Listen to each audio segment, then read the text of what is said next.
Welcome to our lecture on sex and gender. One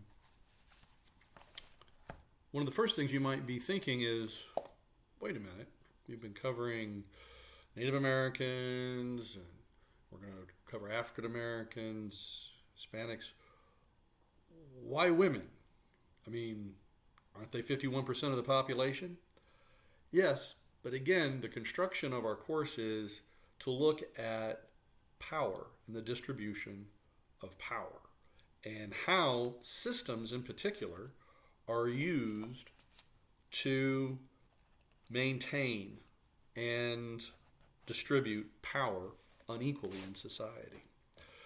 So first, let's get some concepts under our belts. So we have sex and gender. Okay, so sex is your parts and what people often focus on as biology.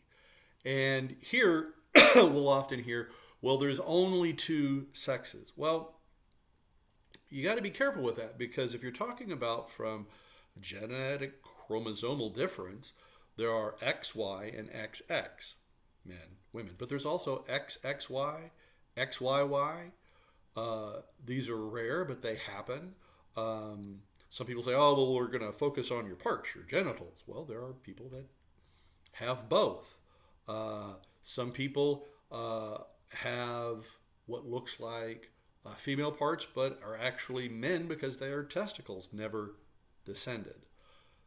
Then we have gender. And again, you hear the same things, but there's only two genders. No. Gender is constructed. What a man does, looks like, and acts, what a woman does, look like, acts, her role in society. This is socially constructed. Every society constructs this differently.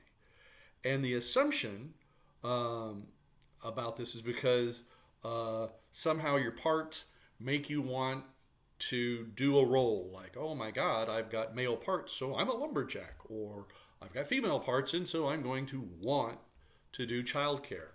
These are labored assumptions and have not always been with us. The point right now is that the idea of, well, there's just two sexes or just two genders is not true. Many cultures have three and recognize three, which brings us naturally into the idea of gender roles, what you should do as a person assigned a specific gender role in society. And here we go to anthropologist Margaret Mead, who pointed out several different societies where the assumed gender role was not that of this society in Polynesia that she was studying. Sometimes the men were the sex that was supposed to like wear feathers and be pretty, and the women were aggressive, or both sexes were aggressive. The point is that there's nothing about biology that makes these roles happen. So as we're looking through our vocabulary, pointing out, first of all, that gender roles specifically are restrictive, particularly in the modern sense. And they actually are often used to hurt or disadvantage women and distribute that power unequally. I want you to know what second shift is. That's by Arlie Hochschild. This is the period, so in our modern society, both men and women work, but women are still the ones responsible for childcare and house maintenance, and that's what she called the second shift, an unpaid period of labor lasting anywhere between 2 and another 7 or 8 hours of house and childcare that women are just expected to do, that's unpaid and unrewarded. The issue of Rosie the Riveter comes up. I like this because what that shows us, even in our modern sense where people are going, oh, well, back in the day, grandma always baked pies or whatever. Well, actually, back in the day, your grandmother or great-grandmother in the 1940s was actually pushed by our society to do heavy industrial work because the men were out fighting World War II. So there was the Rosie the Riveter. You've seen her with her arm, we can do it. And when society needed that, we said, women, you can do this. We want you to do this. And then right after the war, They were fired unceremoniously, their contributions effectively nullified, and pushed, if you will, back to a different kind of socially constructed gender norm. And we can see that difference in how other cultures have done it. For instance, in the Soviet Union, women were soldiers in World War II.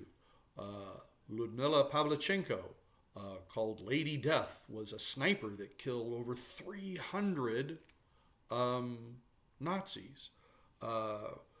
The first woman in space happened in the 1960s. It would be another 20 plus years before that would happen in America. I want you to know about female genital mutilation. There's a video thing, a fact sheet about that, and the facts from the WHO, including the different kinds. And again, this gets us to a concept of what we call cultural relativism, where often as researchers we're told or we're pushed to say, right, don't bring your culture into studying another group, and it's bad to do that. And most of the time I think that that's right. Studying a society based on my Western American ideals is most of the time I'm probably going to make incorrect conclusions. But in this case, we see victimization of women, and that is hard to make okay just because, oh, well, that's that culture. There are also, as you see in your readings, real problems. White women only earn 76 cents on the dollar for every white man. Hispanic women earn the least 57 cents to every dollar a white man earns. And even when we adjust for education, we still find women earning much less. So that's a real consequence. I want you to know what the glass ceiling is, and again, that's a structural problem where women are prevented from climbing above a certain station, often entry-level management positions to mid and upper management, because the men at that level do not allow them to advance. I want you to also be aware of the discussion of orientation. Now, the book kind of just does that fairly quickly, but I want us to be able to understand that there's this what we call heteronormative. Heterosexuality is considered the norm, and any difference is often greeted with anger and hate, often bolstered by religious ideas. And so we've got LGBTQIA as our sort of acronym. So lesbian, gay, bisexual,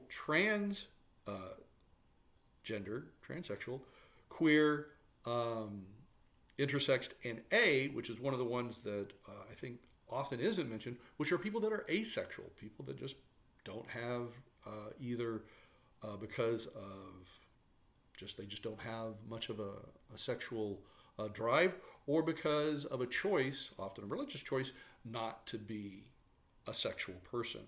The point is, lots of difference there, and that difference doesn't make people wrong, it just makes them different.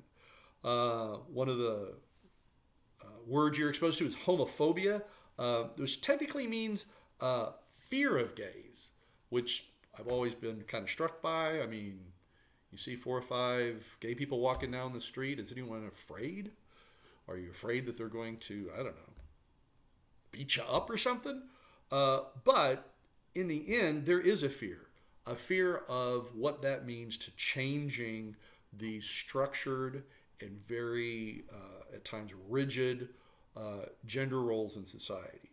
So this fear of gays is actually real. It manifests into bills against gay people, legislation. What I find interesting about that part is that I did research on swinging culture, and now we have polyamory culture. These often are greeted with much less hatred. There's the Sister Wives show, and I found out that there are, hundreds of swinging clubs where people have intercouple relationships. Why is it this greeted with the fear from the church? And the only thing I can come up with is because white couples are often engaged in it. And we see that being made okay or not focused on by the dominant cultural apparatus. The other goal I have for you right now is to see in our own culture the propaganda lies that are told, that women aren't as good, that they should stay in their own place. In fact, actually recently in the news, in the LA fires, conservative Fox News is focused on the female firefighters that are in administrative positions in the LA Fire Department, chief positions, and as somehow making that that's a bad thing, or that there's a causal relationship, because we all know that only straight white men can make a fire fearful and stay in its place. It's, of course, patently absurd, but if we just continue to run stories like that without any critical thinking, that's what we're exposed to. The word, a secret word for this lecture, is Charlotte Perkins Gilman, as we move to our video section, which is on Blackboard there. So the first video is about theories of gender. Again, so Native Americans recognize, many different Native American tribes recognized a third gender. They talk about the different sociological theories, that functionalism said that, well, these gender roles, they've just developed and they help balance society and the system. Yet modern anthropology says, actually, this whole like big game hunting, tracking down mastodons, was it a real thing? That actually gathering was what sustained those early groups. The other idea that I want you to write down is that we do gender. Gender is something that we do. Society says this is the appropriate categories, and then we do the gender that either we respond to or that we feel that we have to. And that when we look at conflict theory, we see that, again, gender is a system for delegating power and resources. They mentioned 3 different kinds of feminism: liberal feminism, socialist feminism, and radical feminism. Make sure that you know the differences in that. There's a video about a Berkeley professor talks about gender. They have one about Charlotte Perkins Gilman. Interesting tidbits from that, that her aunt was Harriet Beecher Stowe, the novelist, that she wrote plays and lectures and essays, including The Yellow Wallpaper, very important essay about women treated as objects like furniture. She also ran her own magazine. She advocated for that there shouldn't be differences in clothes assigned to little boys and girls. She wrote another thing about women in a book about women and economics, and that women are basically rendered dependent by men in society. In other words, there's nothing about it that is natural. There's also a video about Stonewall and the mythical action versus what really happened. And their perspective in that is that the who threw what first and who it was and whatever, and who was there at what point is perhaps an interesting thing, but that there was real action against this kind of action, which is also a part of the article Ghosts of Stonewall, which is in the article section. And what do we see there? Again, that the police have been now given been given this idea that they had to police sexuality. That not only there was Stonewall, that there was a place called the Power Plant in Detroit that was raided by police. In the movie Milk, you see that San Francisco, they had policing. And today we have bathroom bills, bills against drag shows, laws against teaching about sexuality and gender to this day. And it's all seemed to push this narrative of that to teach about it, to learn about it is somehow wrong and crazy.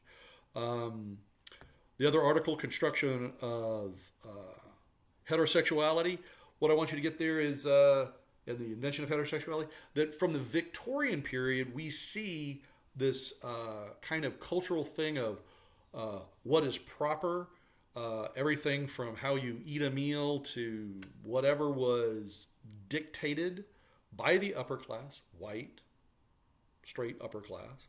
And that even the medical profession was put into, like, what's the ideal here? Again, our point, power defines what is okay. And if someone is gay or bisexual and you're not conforming to that, then you are considered a threat. And you see how our society deals with threats. So that's our lecture for today, and keep up with your reading.